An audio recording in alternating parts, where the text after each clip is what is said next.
आइए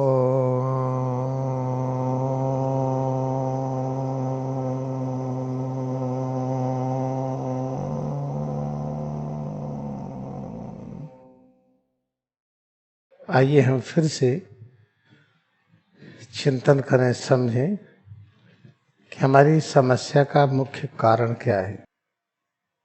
ब्रह्मांड की प्रत्येक रचना दूसरे की सेवा करती है। दूसरे की सेवा करने में अपनी सेवा स्वयं हो जाती है। जैसे आसमान है, आसमान की वजह से हम यहाँ पर खड़े हैं, आसमान की वजह से पृथ्वी है, चंद्रमा है, सूरज है, सौरमंडल है, आकाशगंगा है। और आसमान इतना फ्रीडम दिया है, इतनी स्वतंत्रता दिया है कि अपनी स्थिति की रक्षा करने के लिए एक क्रियाकलाप कर सकते हैं। इसे चंद्रमा परिक्रमा करती है पृथ्वी के चारों तरफ, इससे चंद्रमा की सुरक्षा है। ऐसे पृथ्वी सूरज के चारों तरफ परिक्रमा, उसकी सुरक्षा है।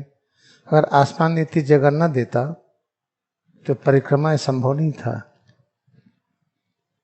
उसी तरह से हवा है, जितने भी ग्रह नक्षत्र हैं, जितने तारा हैं, सूरज चांद हैं, वो तरंगे भेजते हैं। दो तरह के रेडिएशन से, एक जो दिखाई पड़ते हैं, जो अनुभव करते हैं, जैसे गर्मी, आंखों से जो देखते हैं प्रकाश, कुछ ऐसी तरंगे हैं जिसको हम व्यक्त नहीं कर सकते हैं, वो भी आती हैं। कुछ तरंगे ऐसी भी आती हैं जिसका वेग अनंत है और हर जगह होती हैं, उन तरंगों को देख नहीं पाते।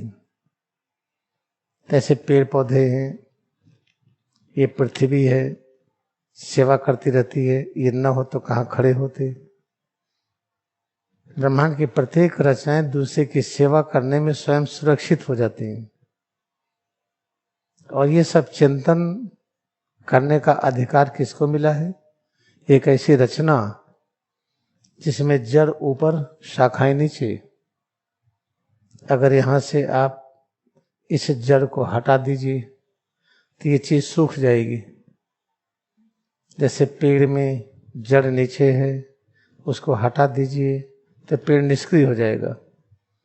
कोई जानवर है, उसका सिर और रीढ़ जमीन के समानांतर है, अगर सिर को हटा दीजिए तो पूरा जानवर का अस्तित्व निष्क्रिय हो जाएगा।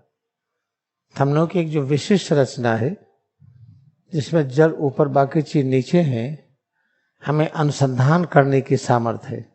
रिसर्च करें। और अनुसंधान का लक्ष्य क्या होगा?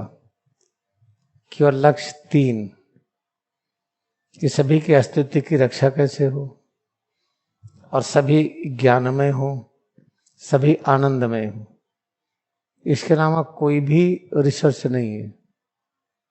सभी अस्तित्व की रक्षा के लिए सभी ज्ञानमय, आनंदमय एक कैसे होंगे, उसके लिए 3 प्रकार के कर्म करना पड़ता है: सृजन का, सुरक्षा का, परिवर्तन का। इन सबसे संबंधित जो अनुसंधान की सामर्थ्य है उस रचना में है जिसकी जड़ ऊपर, शाखाएं नीचे है। इसमें हम ही लोग हैं, हम मानव लोग। कि क्या हम मानव लोग सबसे बड़े हैं, सबसे महान हैं? ऐसा नहीं है। इस मानव स्वरूप के अस्तित्व की रक्षा के लिए जितनी रचनाएं समर्पित हैं सभी महान हैं। हमारे और पृथ्वी में कौन बड़ा है, कौन छोटा, दोनों बराबर हैं। हम, पृथ्वी, आसमान, वायु, अग्नि, सौरमंडल और सारे पेड़ पौधे, जीव जंतु, बैक्टीरिया, वायरस, सबकी महानता समान है।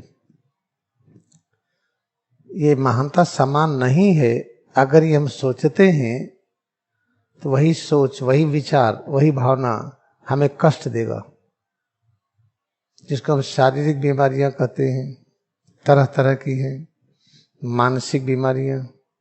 मानसिक बीमारियों में भय है, डर है, चिंता है, दुख है, अज्ञानता है। जो अज्ञानता है बहुत बड़ी बीमारी है। कि अज्ञानता सभी बीमारियों का स्रोत है। तो सभी बीमारियों का जो स्रोत है उसको काज कहते, काज, उसी को कारण कहते हैं।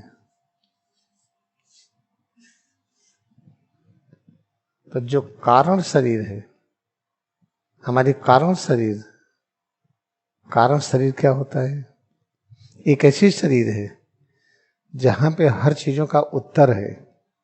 हम कौन हैं, आप कौन हैं, पृथ्वी पर क्यों आए हैं, कहां से आए हैं, कब तक रहेंगे, कब जाएंगे, कहां जाएंगे, इन सब का उत्तर एक ऐसे स्वरूप में है जिसको कारण शरीर कहते हैं।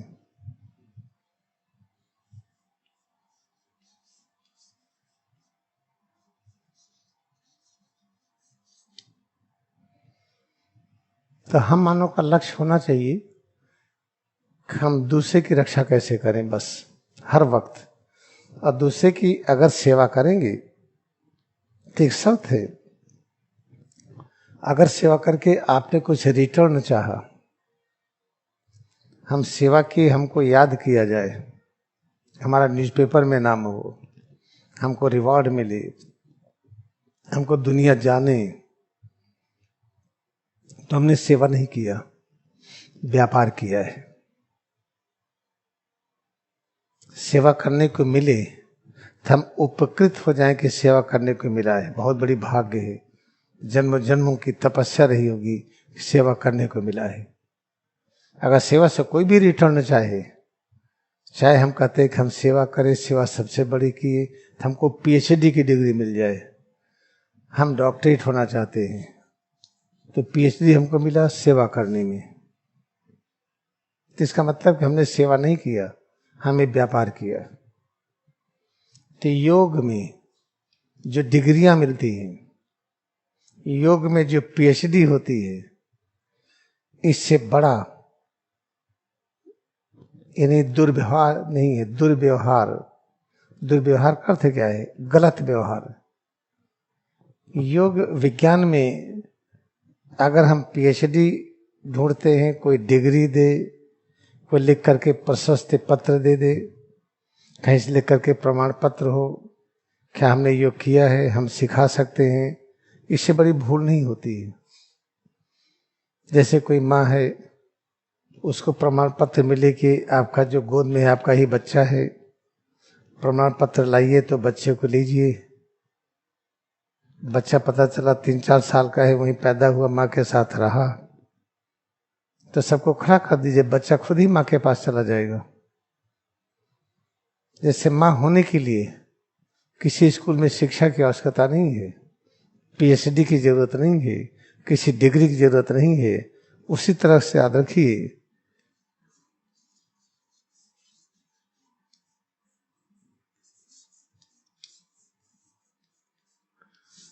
जिसको योग कहते हैं।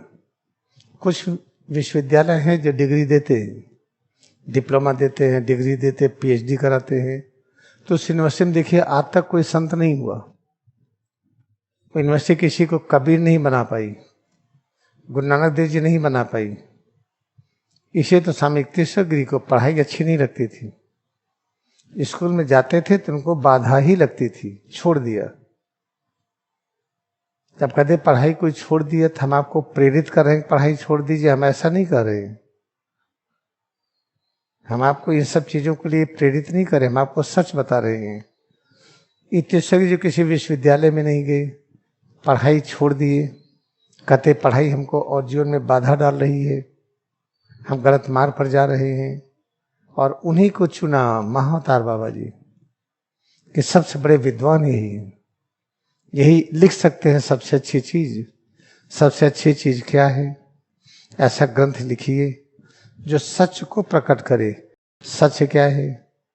जब सच में दूरी शून्य होती है, दूरी शून्य होगी तो सर्वव्यापकता है। सच है कि आप यहाँ बैठे हैं प्रयागराज में, पावन गंगा के तट पर, क्रियायोग आश्रम में, ये सच नहीं है। ये हम आंखों से देख रहे हैं, कान से सुने, हमने ईमेल में देखा कि आप आ रहे हैं। सच है कि आप हर जगह हैं, ब्रह्मांड की ऐसी कोई जगह नहीं कि जहां आप न हो। सच ये है, जो आदमी हर जगह है तो स्क्रिप्चर क्या कहते हैं कि परब्रह्म हर जगह है। जब परब्रह्म हर जगह है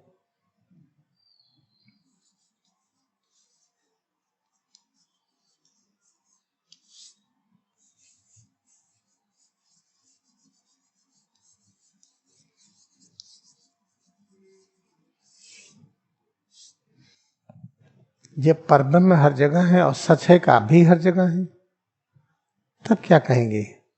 अरे मैं मानता था कि हम यहाँ हैं, हमारा नाम ये है, हमारा आकार ये है, अब पता चला कि नहीं। जैसे परब्रह्म हर जगह, हम भी हर जगह हैं।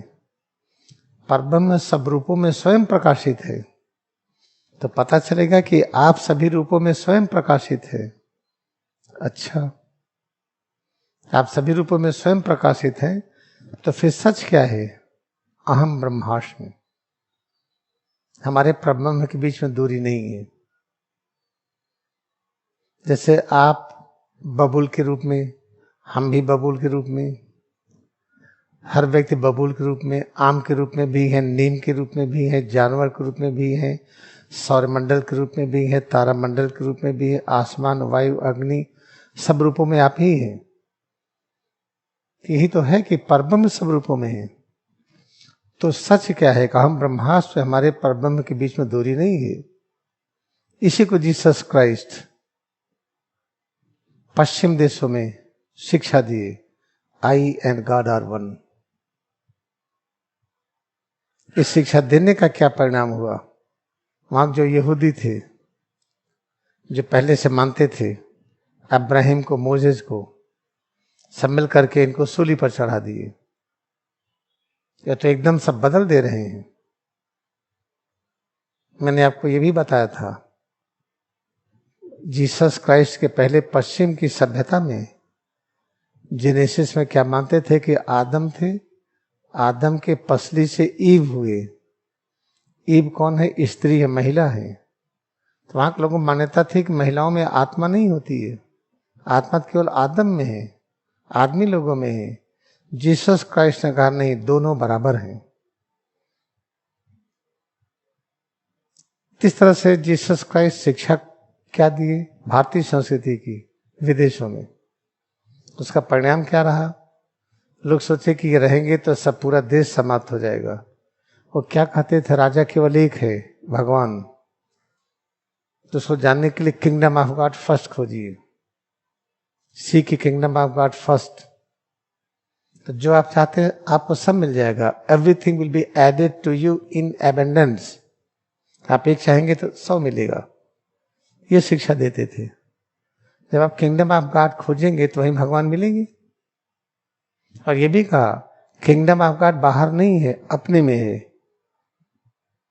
अपने में यानी अपने अंदर आप खोजिए, अपने को आप जानिए। ये कौन सी शिक्षा? भारतीय संस्कृति। ये तो जीसस क्राइस्ट ने पश्चिम में किया। और 12 साल की उम्र से लेकर के 30 साल तक महाअवतार बाबा के साथ थे वो। तो जो हम मानते हैं कि क्रिश्चियनिटी अलग है, हिंदुइज्म अलग है, हम जानते नहीं हिंदुइज्म क्या है। हिंदुइज्म क्या है पता ही नहीं। हिंदू नाम तो बाद में आया है, हिंदुस्तान नाम था ही नहीं पहले। उधर ईरान, इराक के लोग ये सब नाम दिए हैं। सिंधु नदी, सिंधु को जब हम कहते हैं आप सिन्हौजे में जाइए, आप पश्चिम जाइए, जो फ्रेंच है, कुछ और भाषा है, उसमें सा को हा कहते हैं। सिंधु हिंदू, सिंधु नदी हिंदू नदी।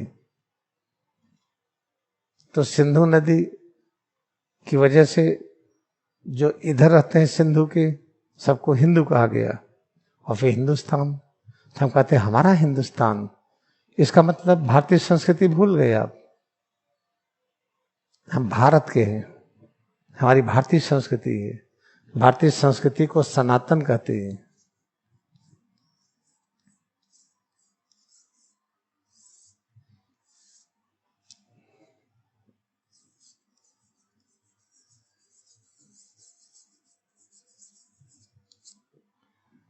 सनातन का अर्थ क्या है? आप पहले भी थे, आज भी है, आगे भी रहेंगे। तो जो ये शास्त्रों की व्याख्या लोग कर दिए, जैसे कोई प्रोफेसर हुआ, कोई राइटर हुआ, कोई ये हुआ, कोई कथावाचक हुआ, इतना लिख लिख करके चारों तरफ किताबें फैल गई कि लोग कंफ्यूज हो गए। याद रखिए, इसे लहरी माँ से कोई शास्त्र नहीं लिखे, और लोगों को मना किए कि हमारे बारे में कोई लिखेगा नहीं। भविष्यवाणी किए थे हमारे जाने के 50 साल के बाद लोग हमारे बारे में लिखेंगे, आप चिंता न करिए। हमारी शिक्षा के बारे में भी कोई प्रचार न करिए, हमारे जाने के 50 साल के बाद इसका प्रचार शुरू होगा पश्चिम से, वो परमहंस योगानंद। जो ज्ञानावतार, जिनको महाअवतार बाबा ने चुना पूरी जिंदगी में, ये एक पुस्तक अगर यूनिवर्सिटी के प्रोफेसर होते सोचते 20 किताबें लिख दे, और रहे कि हमने इतनी किताबें लिखा है, कितनी आर्टिकल पब्लिश कर दें, लगे करें इनका पब्लिकेशन बहुत है, बड़े ग्रेट है ये। इसे याद रखिए, सबसे ज्यादा दिक्कत क्या है, शिक्षक अनगिनत हो गए, जो सच पढ़ाने वाले नहीं बचे। तो चलो फिर सच पढ़ाने वाला होली साइंस समझ में नहीं आता, इसी होली साइंस को लेसन में अब हमको लिखने की आवश्यकता नहीं कुछ। Paramahansa Yogananda self realization fellowship की स्थापना किया अमेरिका में, लॉस एंजलिस में, और योगदा मठ की स्थापना रांची में किया। दोनों जगह से पब्लिकेशन में परमहंस योगानंद के द्वारा लिखी हुई पाठ्यक्रम है, उसके अलावा कौन अच्छा लिख सकता है। लोग हमसे कहते हैं कि आप लिखिए, मैं कहा मैं क्यों लिखूं, अगर ऑलरेडी लिखा गया है तो आप वहां के मेंबर बनिए। वहां मेंबर नहीं बनना चाहते मैं दूं वो। हमारे प्रत्येक कक्षा में जो 180 पूरे लेसन हैं, 180 लेसन में 150 है सामान्य और 30 है दीक्षा वाली। प्रत्येक क्लास में 180 लेसन का इसेंस मिलता है। आप हम वहां से, हो सकता है कि हम लॉस एंजलिस जाए, कई बार मैं गया हूं, उस हादसे में कई बार गए हैं, रांची में रहे हैं हम कई महीने। हम ये प्रयास करेंगे कि वो अनुमति दे, हम लेसन सबको फ्री में बांट दें, और नहीं तो ये किसी भी ज्ञान का किसी पर बपौती नहीं है। हम होली साइंस की व्याख्या प्रतिदिन करते हैं, इसको कोई रोक नहीं सकता है, और सब योगदा मठ वाले ही आते हैं जो लेसन्स ले चुके। एसआरएफ में जो योगदा पाठ ज्यादातर हमारे क्लास में है, वही, चाहे अमेरिका में जाए कहीं जाए, ज्यादातर वही है। 80% वो होते, 20% नहीं होते। तो सोचिए जब एक पाठ्यक्रम लिख दिया परमहंस योगानंद, उन्होंने दिखा दिया कि देखो हम योग के महत्व को बता रहे हैं। उनके जाने के बाद शरीर ऐसे पड़ी रही निर्विकार, कहीं फोटो होगी उनकी, देखिएगा 20 दिन तक पड़ी रही, उसमें कोई शुष्कता नहीं आई, कोई मरने का चिन्ह नहीं, कोई गंदगी नहीं आई, कोई दुर्गंध नहीं आई, न बर्फ पर रखी गई थी, न कोई दवा लगाई गई थी। तो ऐसा आदमी पाठ्यक्रम दे दिया है। इस तरीके से जो योग दिवस के नाम पर हम जो सर्कस में सिखाया जाता है, हम वो पास्चर सिखाते हैं, और पूरी दुनिया में कहते हैं कि योग है ये हंसी नहीं होगी।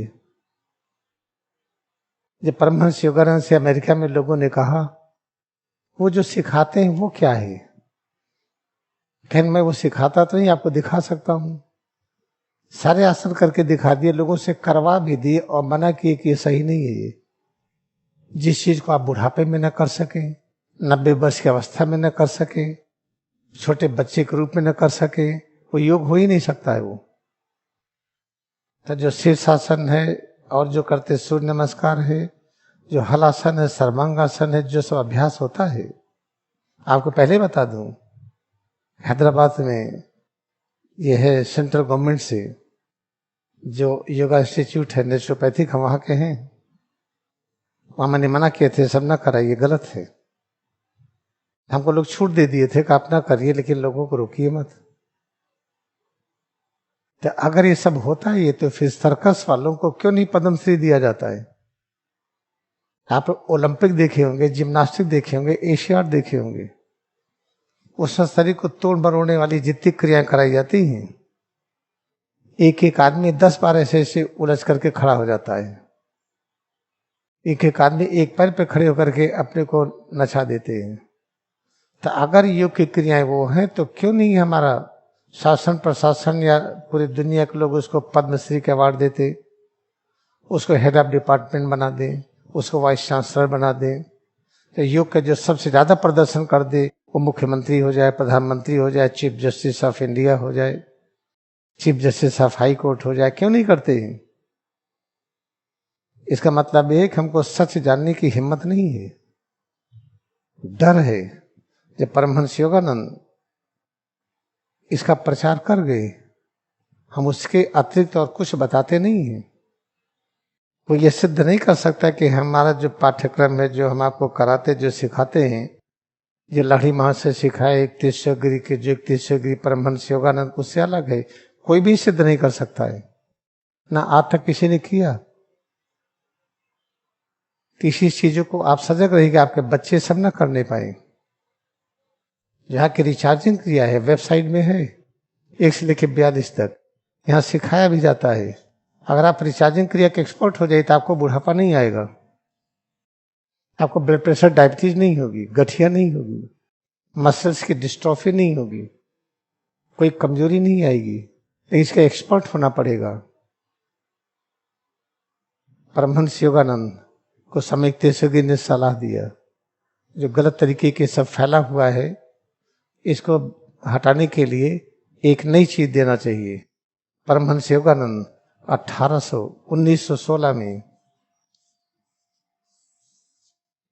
ये रिचार्जिंग का आविष्कार किया, स्वामी तेसुगी अप्रूव कर दिए, तो 1916 से कराई जा रही है। रिचार्जिंग व्यायाम नहीं है, प्राणायाम है। ये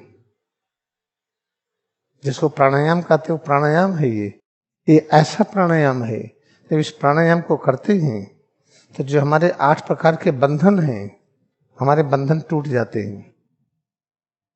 इसके चैप्टर नंबर 3 साधन है, साधन पाद का सूत्र है,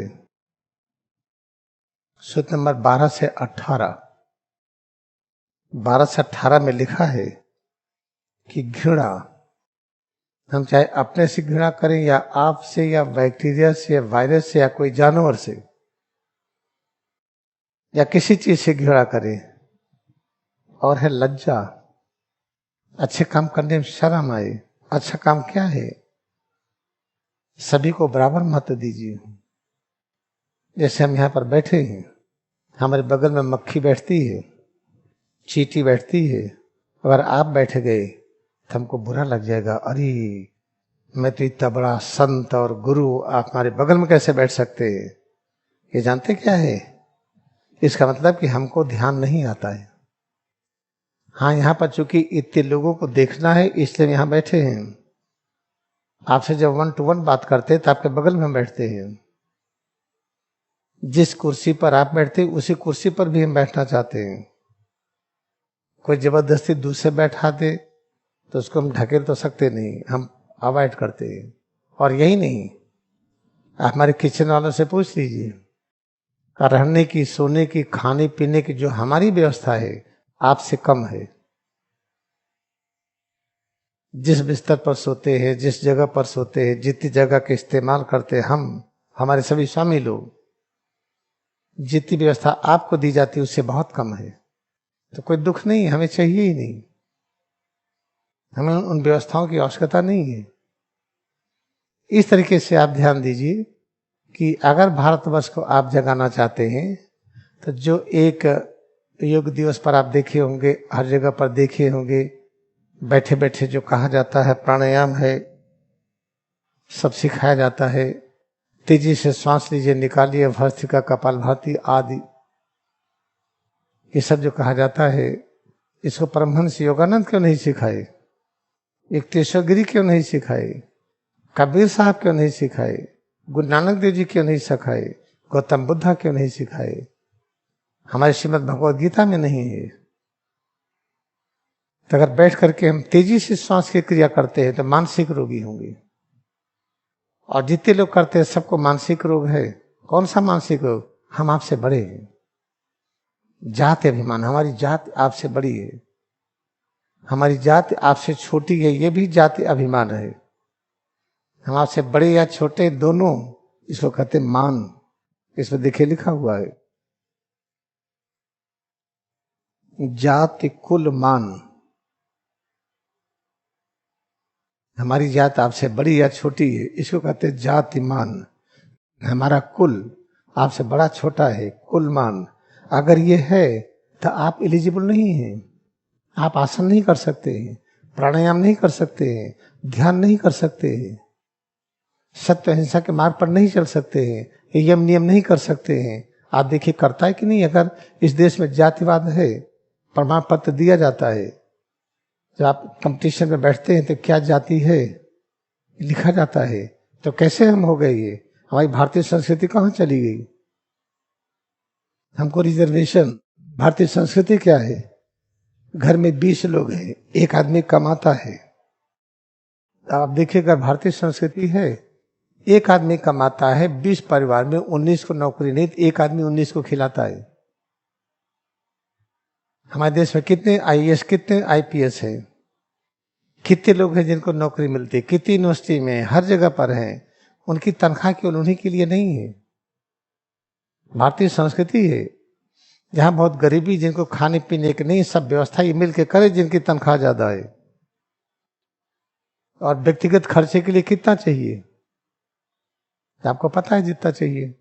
एक आदमी को रहने खाने के लिए कितना कपड़ा चाहिए, कितना खाना चाहिए, कितना चीज चाहिए, उतना ही तो चाहिए। तो 2 लाख रुपए महीने तनख्वाह क्यों आ गई? ये भारतीय संस्कृति नहीं है। भारत में कोई नौकरी नहीं करता था। चलो लड़ाई नहीं हुई थी, जब कृष्ण भगवान थे महाभारत के नाम पर लड़ाई नहीं हुई थी, क्रिया योग ध्यान सिखाया गया था। चलो मान लें कि लड़ाई हुई थी, तो कोई भी वहां पर तनख्वाह नहीं पाता था। जो सेनाएं गई थी किसी को तनख्वाह नहीं मिलता था। या मुगल के आने के पहले जब हमारी भारतीय संस्कृति थी, ये तनख्वाह वाली नहीं थी।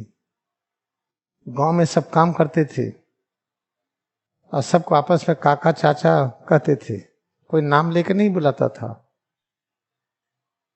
चाहे कोई बगल का हो, कुम्हार हो, वो मिट्टी का बर्तन लाता था, कहिए काका कैसे थे आप?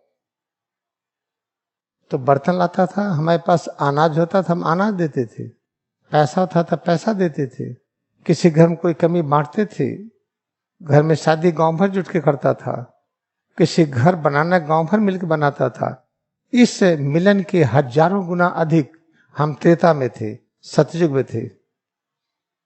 ये नौकरी की जो परंपरा चल पड़ी, ये भारतीय संस्कृति के अगेंस्ट थे।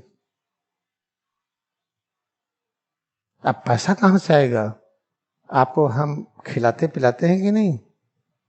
ये थोड़ी कि हम कोई नौकरी करते हैं, वहां तनख्वाह आती है तो उससे काट करके आपको खिलाते हैं।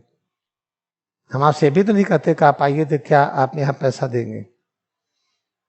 यहाँ कोई दान पात्र भी नहीं रखा रहता कि आकर के उसमें दान दीजिए। आरती भी नहीं कराते हैं। आश्रम चल रहा है कि नहीं? तो आपका घर क्यों नहीं चलेगा? अगर हमारी तरह से जीवन व्यतीत करिए तो आपके घर में कोई दिक्कत नहीं होगी, न परिवार में दिक्कत होगी, न समाज में होगी, न राष्ट्र में होगा। याद रखिए। तो स्वामी तीर्थगिरी क्या लिखते हैं? अगर घृणा है, हम कहते हैं कि हम ये नहीं कर पाएंगे, तो घृणा है ये। और ये काम बड़ा कठिन है, कठिनाई देखना घृणा करना है। ये काम शुरू किए कितने दिन में होगा? अगर दिन देखे, समय देखे तो घृणा किए हम। जब काल का प्रभाव होता है, याद रखिएगा।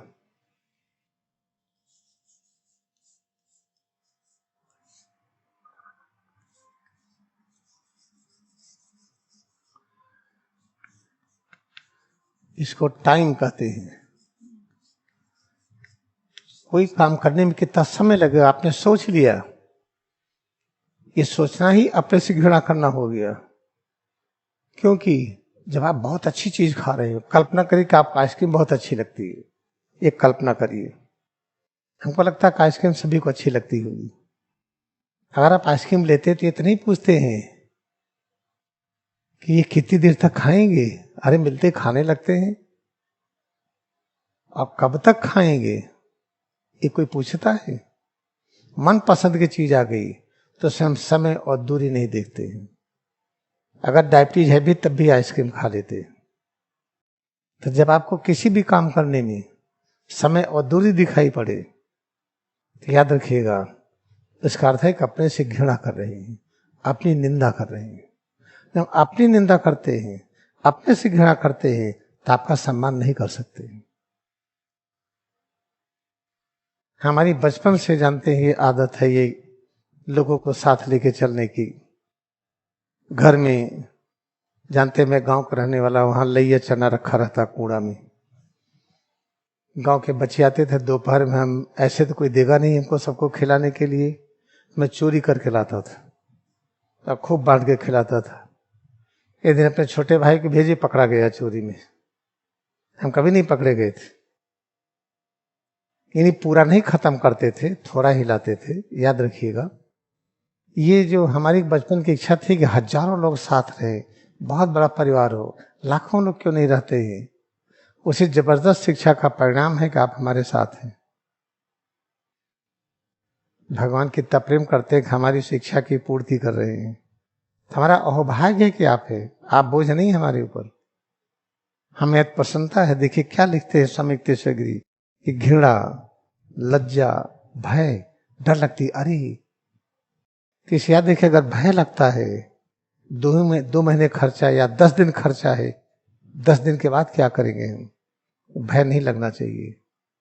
अगर भय लगता है कोई चिंता न करिए, क्रियायोग ध्यान करिए, आपको भय से मुक्त कर देगा। घृणा से अच्छे काम करने में जो लज्जा लगती है, जो डर लगता है, जो दुख होता है, बिना मतलब का दुख है, चिंता है बिना मतलब का। घर में पैसा भी है, लोग अच्छे भी हैं, परिवार भी अच्छा है, कोई चीज कमी नहीं, तब भी बिना मतलब के दुख में बैठे हैं। क्यों दुख है? चलो घुमाते हैं गोवा। गोवा से आइए, आपको फ्रस्ट्रेशन हो जाएगा। गोवा बहुत अच्छा लगता है तो रुक जाइए। हम नहीं कहते गोवा ना जाइए, जाइए, लेकिन दुख हटाने के लिए मत जाइए। गोवा से प्रेम करने के लिए जाइए। हिमालय जाइए, हिमालय का दर्शन करने के लिए जाइए। भगवान हिमालय के रूप में भी है, गोवा के रूप में भी है, हर जगह के रूप में है, इसलिए जाइए। जाएंगे वहां शांति मिलेगी, कभी शांति नहीं मिलेगी। इस तरह से याद रखिए, जो भय लगता है और निंदा, जुगुप्सा, निंदा किसको कहते हैं? हम आपको छोटा मान लें, हमारे दिमाग में आ जाए कि आपने इतना गड़बड़ कर्म किया है, अब आप आगे नहीं बढ़ पाएंगे, ये गलत है। आप चाहे कितने भी जघन्य अपराध क्यों न किए हो,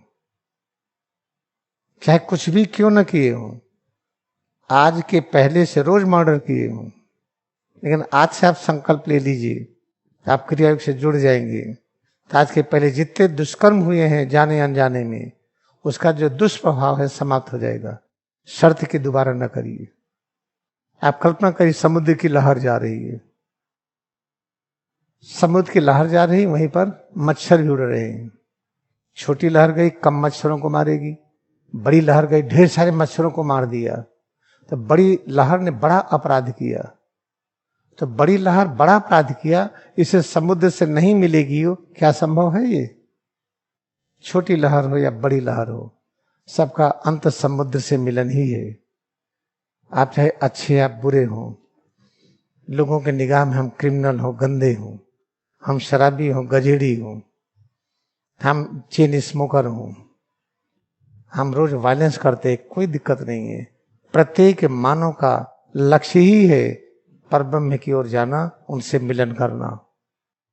ये जो कहा जाता है हम गलत कर्म किए, अगले जन्म में कीड़े मकोड़े होंगे, ये होंगे, ये होंगे, सब गलत है, इसको बिल्कुल मत मानिए।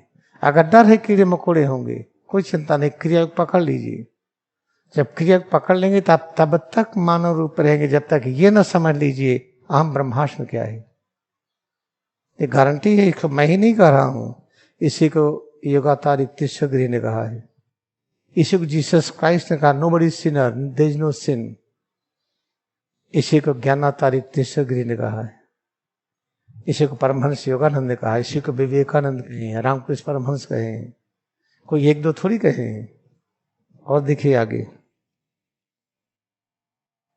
और देखिए एक और होता है ना कि हम दिखा देंगे, मजा चखाएंगे। अब आपसे हम आगे चल के दिखा देंगे। हम इम्तिहान में बैठ रहे हैं, आपसे ज्यादा नंबर ला के दिखा देंगे, जिसको कहते हैं दम्भ। बहुत बड़ा बंधन है ये। हमें कहना चाहिए हम ज्यादा नंबर लाएंगे तो आपको भी उतना नंबर लाना पड़ेगा। आपको नहीं आता तो हम पढ़ा देंगे। इम्तिहान में कोई चीज ना है तो हमसे नकल कर लेना, नंबर बराबर आना चाहिए हमारा तुम्हारा। इस तरह से नकल कराना पाप नहीं है। नकल तो हर आदमी कर रहा है। अंग्रेजी बोलने की नकल, हिंदी बोलने की नकल, खड़े होने की नकल, सब नकल ही तो है।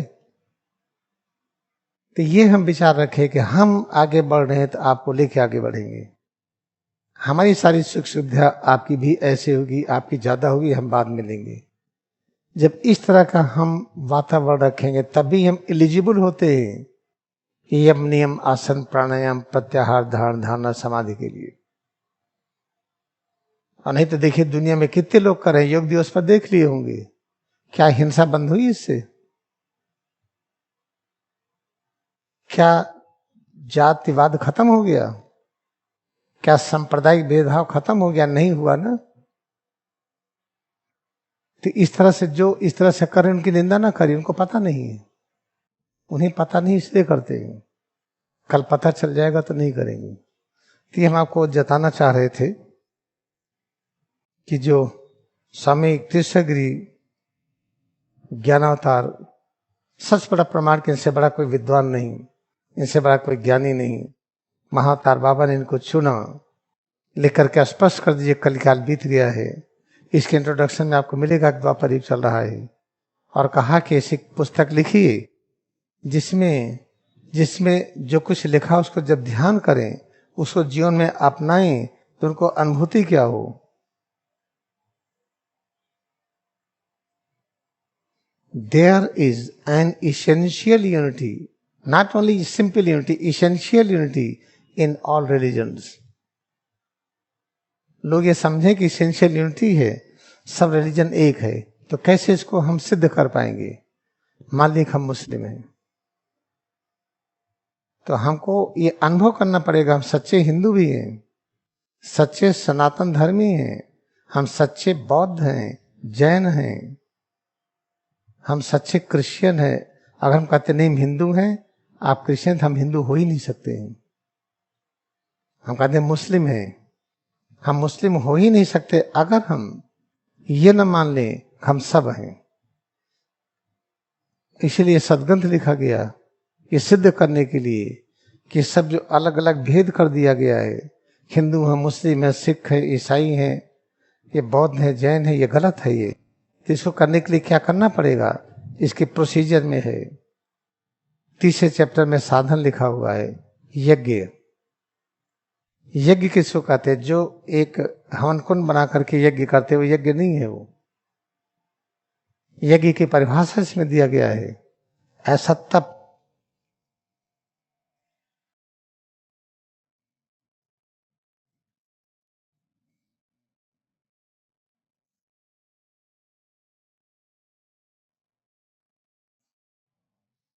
उसमें लिखा हुआ ऐसा तप, जो तप अपने बारे में ज्ञान करा दे हम कौन हैं। तो तपा स्वाध्याय, इसमें देखिए लिखा हुआ है। अब थर्ड चैप्टर आपके पास किताब न हो तो इसको रखिए। हम चाहते हैं जब तक यहाँ पर हैं कि इस किताब को रखिए, क्योंकि इसका रेफरेंस हम देंगे जिससे आपको दिक्कत ना हो कि हम कहाँ से बता रहे हैं, आपको दिक्कत ना हो खोजने में। देखिए इसमें लिखा तपस स्वाध्याय ब्रह्म निधानान यज्ञ। इसमें अब देखिए इसका अर्थ क्या है।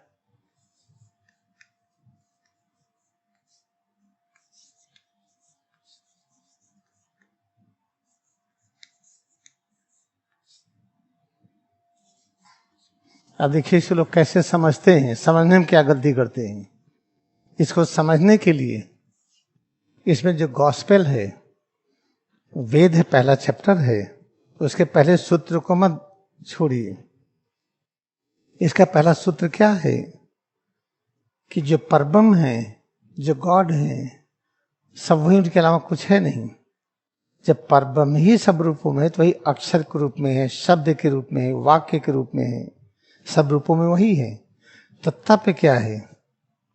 परब्रह्म तप के रूप में है। स्वाध्याय क्या है? परब्रह्म स्वाध्याय के रूप में है। ब्रह्म निधानान क्या है? परब्रह्म उस रूप में है। इसका मतलब जब आप तप करेंगे तो आपको अपने बारे में ज्ञान होना चाहिए, आप हैं कौन। हमने तप किया, परेशान हो गए, तप नहीं करेंगे। तप करेंगे, अपने बारे में ज्ञान हुआ। क्या ज्ञान हुआ? छाले पड़ गए पीठ में, तप किया, धूप में बैठ के तप किया, बीमार हो गए तो तप नहीं हो। तब समझिए क्या है। तप करेंगे तो अपने बारे में जानकारी होगी, अपने बारे में जानकारी होगी तो ब्रह्म की जानकारी होगी, और ब्रह्म की जानकारी हो गई तो हम ब्रह्मास्म हो गए। जिसको हम ब्रह्मास्म अनुभूति है उसको कोई बीमारी नहीं आती है। हमने तप किया जो छाले पड़ गए, हमने तप किया जो ठंडक में सिकुड़ गए, हमने तप किया जो भूखों मर गए, वो तप नहीं है। वो मानसिक बीमारी थी जो आप कर रहे थे। तो इसको यज्ञ कहते हैं। तो इसे यज्ञ जो प्राचीन भारतीय संस्कृति रही है, तो यज्ञ को लोग दूषित कर दिए। यज्ञ में नर बल पशु बल ये होने लगा। आप देखिए जब लाड़ी महाशय को महाअवतार बाबा ने बुलाया हिमालय क्षेत्र में, इनके ऑफिस, एक नया ऑफिस खुलवा दिया रानीखेत में। वहां लाड़ी महाशय सोचे कि यहाँ बड़े बड़े साधु संत रहते हैं, घुमा करें। लेकिन ये भी था कि लोग यहाँ पे ऐसे भी रहते हैं जो गला काट देते हैं, जो नर बलि चढ़ाते हैं, जैसे पशु बल नर बलि, तो ये भी रहते हैं। ये भी उनको पता था। जो पहाड़ पे जा रहे थे, आप पढ़ लीजिएगा, उसमें मिलेगा। हिमालय में राजमहल की सृष्टि उस चैप्टर में है। तो उनको डर लग रही थी कहीं कोई आ न जाए, पता चला सीधी काट के लेके चला जाए। इतने महातारबा बुलाते हैं, उनके पास जाकर के डर भी लग रही है, अब कैसे लौटेंगे।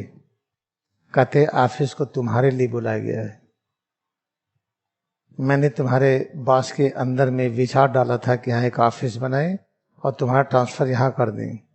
लड़ी तुम पहचानो ये जगह, ये कमंडल, ये सब चीज, मैं जो पात्र है चमका के रखा, इसमें तुम खाना खाते थे। कहने कुछ समझ में नहीं आ रहा है। तो जब आदमी बहुत बड़ा संत होता है, ध्यान की उच्चतम अवस्था में है, जो थोड़ा उनसे ऊपर उसको छू करके ज्ञान ट्रांसफर कर देता है। महाताबा ने स्पर्श किया, उनको पूर्व जन्म की स्मृति आ गई, यही हमारे गुरुदेव हैं। जब महातार बाबा ने देखा कि यज्ञ के लोग गलत करने लगे, नर बलि पशु बलि ये होने लगा है, जानवर मानने लगे हैं, तो उन्होंने यज्ञ का नाम हटा करके क्रिया योग लिख दिया।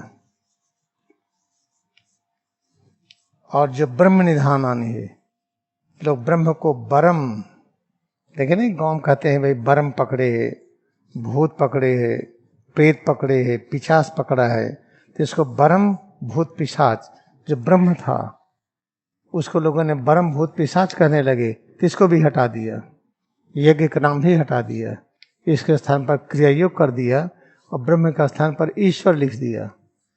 तो इसी यज्ञ को एक नई परिभाषा दिया महाअवतार बाबा ने, तपस्वाध्याय ईश्वर प्रणिधानान क्रिया योगा। प्राचीन काल का जो यज्ञ था वही महाअवतार बाबा के द्वारा क्रिया योग है। और महाअवतार बाबा कहते हैं लाड़ी महाशय से, जो मैं ज्ञान तुम्हें दे रहा हूं, हजारों वर्ष पहले ये कृष्ण भगवान ने अर्जुन को दिया था। अर्जुन को ज्ञान क्यों दिया, बाकी क्यों नहीं दिया? क्योंकि अर्जुन कृष्ण के भक्त थे। बाकी लोग भक्त नहीं थे क्या? युधिष्ठिर, भीम, नकुल, सहदेव, ये सब भक्त नहीं थे क्या? भक्ति की परिभाषा क्या है? आइसोलेशन, जो आइसोलेशन में रहे।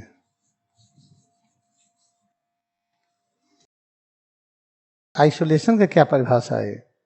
उसको आप शब्द कोश खोजेंगे तो गलत मिलेगा। आइसोलेशन की परिभाषा है इंडिपेंडेंट।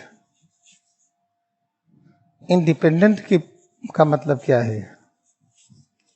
इसको आपको शब्दकोश से नहीं खोज पाएंगे, ना गूगल से, ना एनसाइक्लोपीडिया से। लाठी महाशय ने कहा है, कुछ भी जानने के लिए क्रियायोग की गहराई में आइए।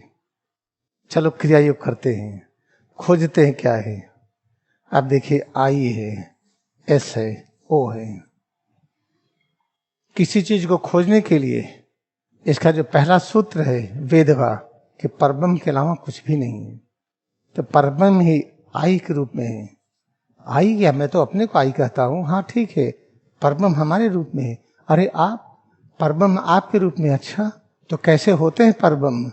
ऐसे ऐसे भी होते हैं। ये क्या है? एनर्जी वेव है। कितनी एनर्जी? इतनी एनर्जी की एक सर्किल बन जाए। सर्किल क्या होता है? इसका आदि और अंत एक है। ये ए है, घूम करके आए, इधर ए था, घूम करके आए बी है, तो ए और बी एक हो गया। इसके बीच की जो दूरी है शून्य हो गई। इसके बीच की जो दूरी है, जब दूरी शून्य हो गई तो ना ए रहता है ना बी रहता है। दोनों गायब होकर के क्या प्रकट होता? परमानंद। अच्छा, ये मैं हूं। ओ, मैं किस रूप में हूं? अरे भाई ऐसे ऐसे हूं मैं। अच्छा, ये क्या है? एनर्जी। मैं एनर्जी का रूप हूं, मैं शक्ति में हूं, ज्ञान में हूं। ये कैसा होता है? कितनी एनर्जी हूं, इतनी एनर्जी हूं, ये आदि और अंत एक हो गया। इसका मतलब अहम ब्रह्मास्मि। ये एक डेफिनेशन है। इसको चाहिए तो हजारों तरीके से आप समझिए, एक दूसरे तरीके से समझा रहे हैं।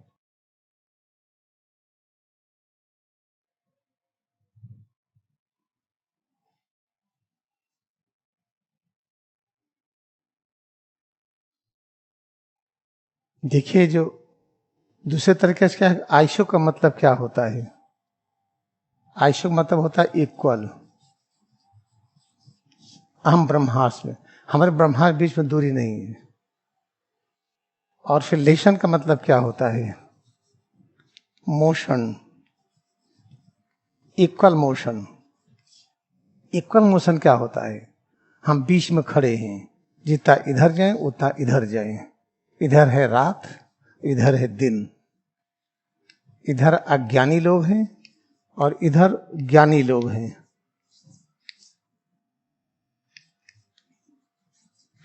हम दोनों की सेवा करें, इसको आइसोलेशन कहते हैं। आइसोलेशन मतलब नहीं एकदम अलग हो गए, आइसोलेट कर लीजिए अपने को, गलत शिक्षा दी जाती है। सारा जो आध्यात्मिक कुरूपता आई है पढ़े लिखों के द्वारा आई है।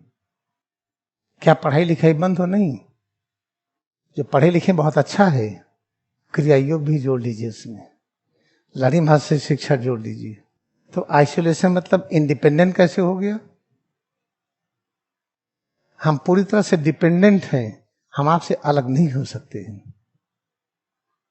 अहम ब्रह्मास्मि, परब्रह्म आप सबके रूपों में है, तो हम आपसे अलग कैसे हो सकते हैं? हम पूरा डिपेंडेंट हैं। बड़ा खुशी होती है कि हम तो आपके सहारे जी रहे हैं। आप नहीं तो हम नहीं, आसमान नहीं तो हम नहीं, हवा नहीं तो हम नहीं, पृथ्वी नहीं तो हम नहीं, आप नहीं तो हम नहीं। आपको नहीं पता हम आपको कितना मानते हैं, क्योंकि आप अपने को नहीं प्रेम करते तो हमारा प्रेम क्या समझेंगे आप? आप अपना सम्मान नहीं करते तो हमें सम्मान नहीं दे पाएंगे आप। हमें पता है आपको मानना नहीं आता है, हम आपको सिखा रहे हैं कैसे अपने को प्रेम करिए। आप तो अपने को प्रेम करना सीख जाएंगे तो फिर तो हर चीज आपके हाथ में है। तो आप सोचिए, आइसोलेशन, इंडिपेंडेंस, यही है यज्ञ, यही क्रिया योग के अभ्यास में यही मिलता है। हमारा सबसे निवेदन है, खूब मन लगा करके जब तक आए हैं और कुछ ना करिए। व्हाट्सएप में केवल घर का समाचार बहुत इसेंशियल है, बाकी मत उलटिए। यहाँ पर जब तक है उसको ऑफ रखिए। कोई आवश्यक चीजें आप उससे जुड़िए। टेलीफोन से केवल घर से जुड़िए, जो बहुत आवश्यक है। दुनिया भर के कॉल आते रहते हैं, आप उससे जुड़ेंगे तो आपको समय नहीं मिलेगा सीखने का। जो सुनते सीखते इसी का अभ्यास भी करिए, यही इंपॉर्टेंट। हमको इसको अंग्रेजी में बताना है, तो अंग्रेजी में बताने के लिए आपको हम 5 मिनट पहले अभ्यास कराएंगे। हम आंखें हम बंद कर लें, Let us close our eyes. Feel head to toes. Presence of head to toes. Changes within we feel is one with the Parabrahma.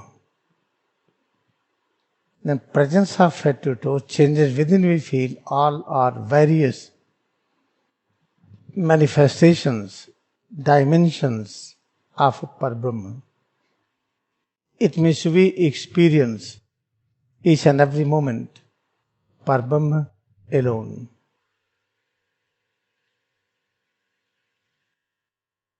Day-to-day life, we say Parabrahma, God. Each and every moment, whatever we feel, is presence of God.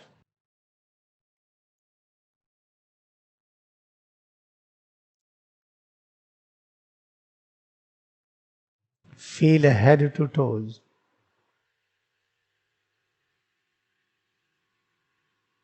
सिर से पैर की अंगुली तक हम जो अनुभव कर रहे हैं, इसमें तरह तरह के परिवर्तनों की जो अनुभूति हो रही है, सभी प्रकार के परिवर्तन हम जो भी अनुभव कर रहे हैं, ये परब्रह्म की उपस्थिति है। परब्रह्म कहते हैं सर्वव्यापी प्रभु, भगवान का सर्वव्यापी रूप। परब्रह्म के अतिरिक्त और कुछ अनुभव संभव ही नहीं है। जो भी हम अनुभव कर रहे हैं, सिर, चेहरा, गला, हाथ, पीठ, सीना, पेट, कमर से पैर की अंगुली तक, दोनों पैर, सिर से पैर की अंगुली तक स्वरूप में एकाग्रता बढ़ाएं, अनुभव करें। हम जो भी अनुभूति कर रहे हैं, सभी प्रकार की ये अनुभूतियां, ये परब्रह्म की उपस्थिति है। निराकार परब्रह्म स्वयं सब रूपों में प्रकाशित है, उनके अतिरिक्त और कुछ है ही नहीं। अब दोनों हथेली को हम सिर के पीछे रखें, ये दोनों हथेली सिर के पीछे, सिर, चेहरा, गला, दोनों हाथ, पीठ, सीना, पेट, कमर से पैर की अंगुली तक, दोनों पैर, सिर से पैर की अंगुली तक जो अनुभव कर रहे हैं, ये परब्रह्म की अनुभूति है। Feel head, face, neck, arms, both palms are touching posterior surface of a head, back, chest, abdomen, both legs more and more. Presence of head to toes, changes within head to toes we feel, is presence of Parabrahma. Parabrahma means God. God means complete unit of knowledge, power, peace, bliss, immortality.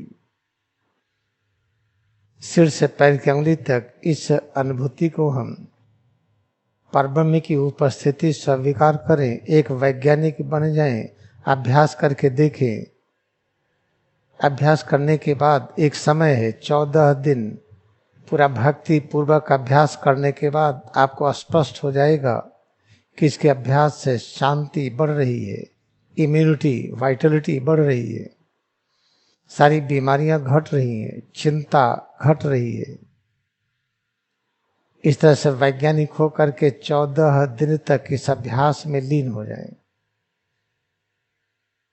हाथों को ऊपर उठाएं, raise arms up, feel head to toes more and more, presence of head to toes, changes within we feel, accept the presence of Parabrahma, presence of power, knowledge, peace, bliss, immortality. Move arms up and down. Fold arms, open arms. सिर से पैर की अंगुली तक स्वरूप में एकाग्रता बढ़ाएं, अनुभव करें। सिर, चेहरा, गला, दोनों हाथ, पीठ, सीना, पेट, कमर से पैर की अंगुली तक दोनों पैर, सब में एकाग्रता बढ़ाते जाएं। जो अनुभूति हम कर रहे हैं, ये अनुभूति परब्रह्म की उपस्थिति है। इसको और अच्छी तरह से समझें, अभ्यास करें। 14 दिन के बाद अनुभव होने लगेगा। ये अनुभूति वाइटलिटी है, इम्यूनिटी है, जीवन है, शक्ति है, ज्ञान है, शांति है।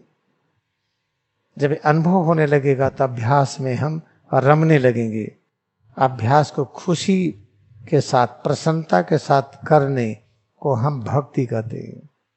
हाथ ढीला करें, relax arm.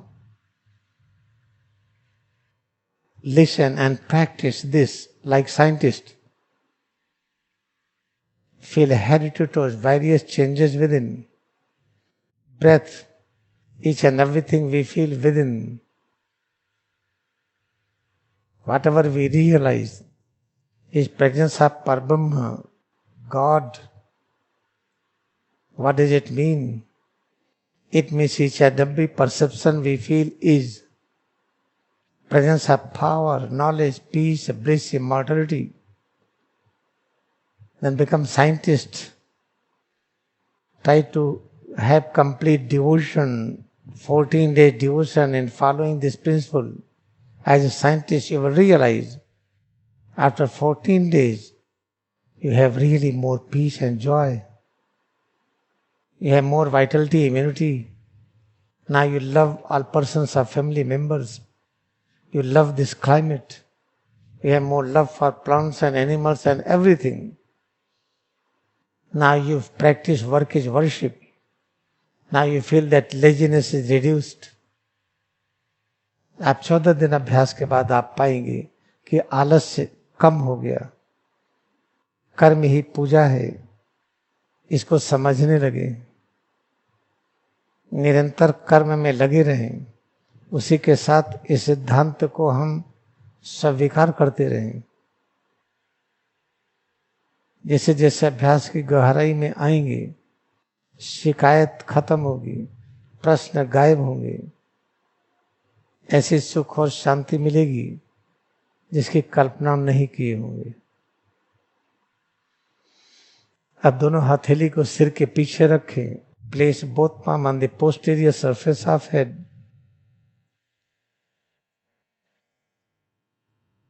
Now curve head and spine slowly towards right, slowly towards left.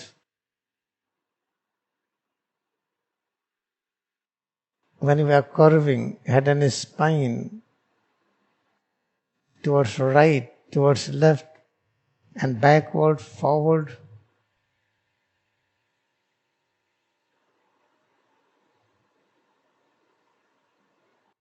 during this practice, have this disciplined precaution that bending steps should be very comfortable.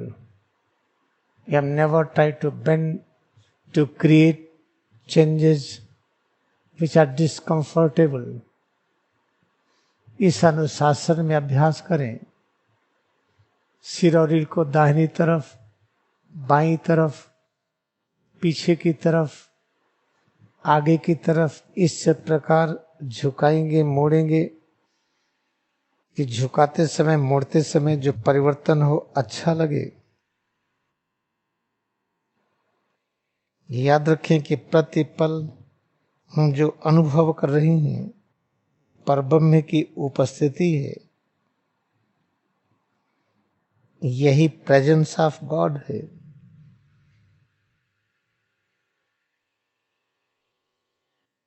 फिर हाथों को ऊपर उठाएं, रेज आर्म्स अप। आंख बंद करके जो देख रहे हैं माथे के सामने, अंधकार प्रकाश का जंक्शन, ये क्या है? परब्रह्म इस तरह से भी वही व्यक्त हो रहे, वही प्रकाशित है। फिर हाथ ढीला करें, relax arms, keeping eyes closed. What we observe in this space in front of forehead, junction of light and darkness. What is this? Parabram alone exists. Parabram is manifesting in this unique form. Feel breath. What is this? Parabram is present in the form of breath. श्वास अनुभव करें. श्वास की अनुभूति ये क्या है? परब्रह्म की उपस्थिति. हाथ के अंगूठों से कान बंद करें. जब कान बंद करते हैं तो कुछ वाइब्रेशन सुनाई पड़ता है.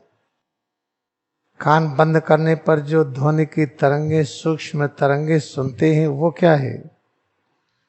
परब्रह्म इस रूप में. Now close ears, observe sound frequencies of various kinds. Then what are these?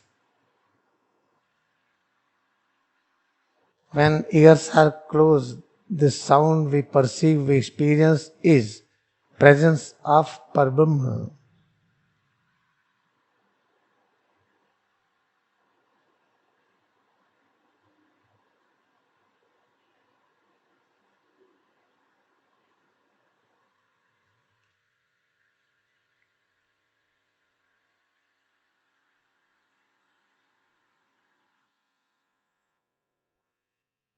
Now relax. ढीला करें. In this way we are practicing presence of God. Become scientist. Practice with all devotion, with all effort, joyful effort, 14 days in a row without gap. After 14 days of practice you will realize you are experiencing unique peace and joy. You are having more confidence in the life.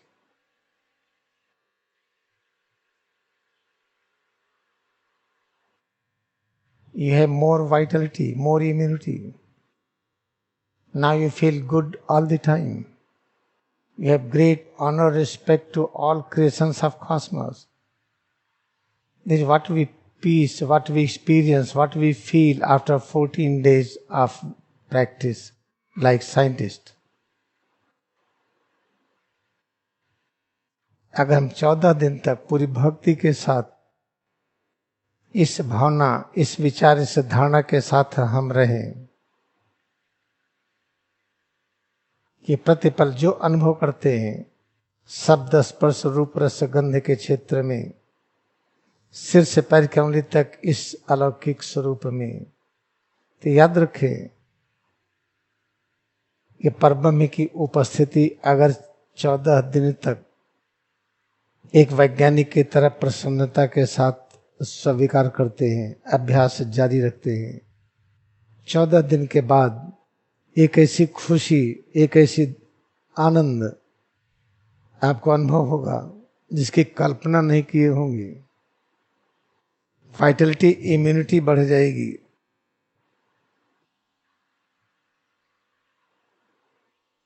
यही दुनिया पहले से अच्छी लगेगी.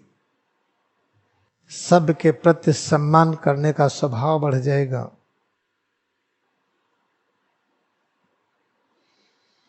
Now let us bow down to our devotion we have in क्रिया का meditation. क्रिया योग में हम अपनी भक्ति को नमन करें.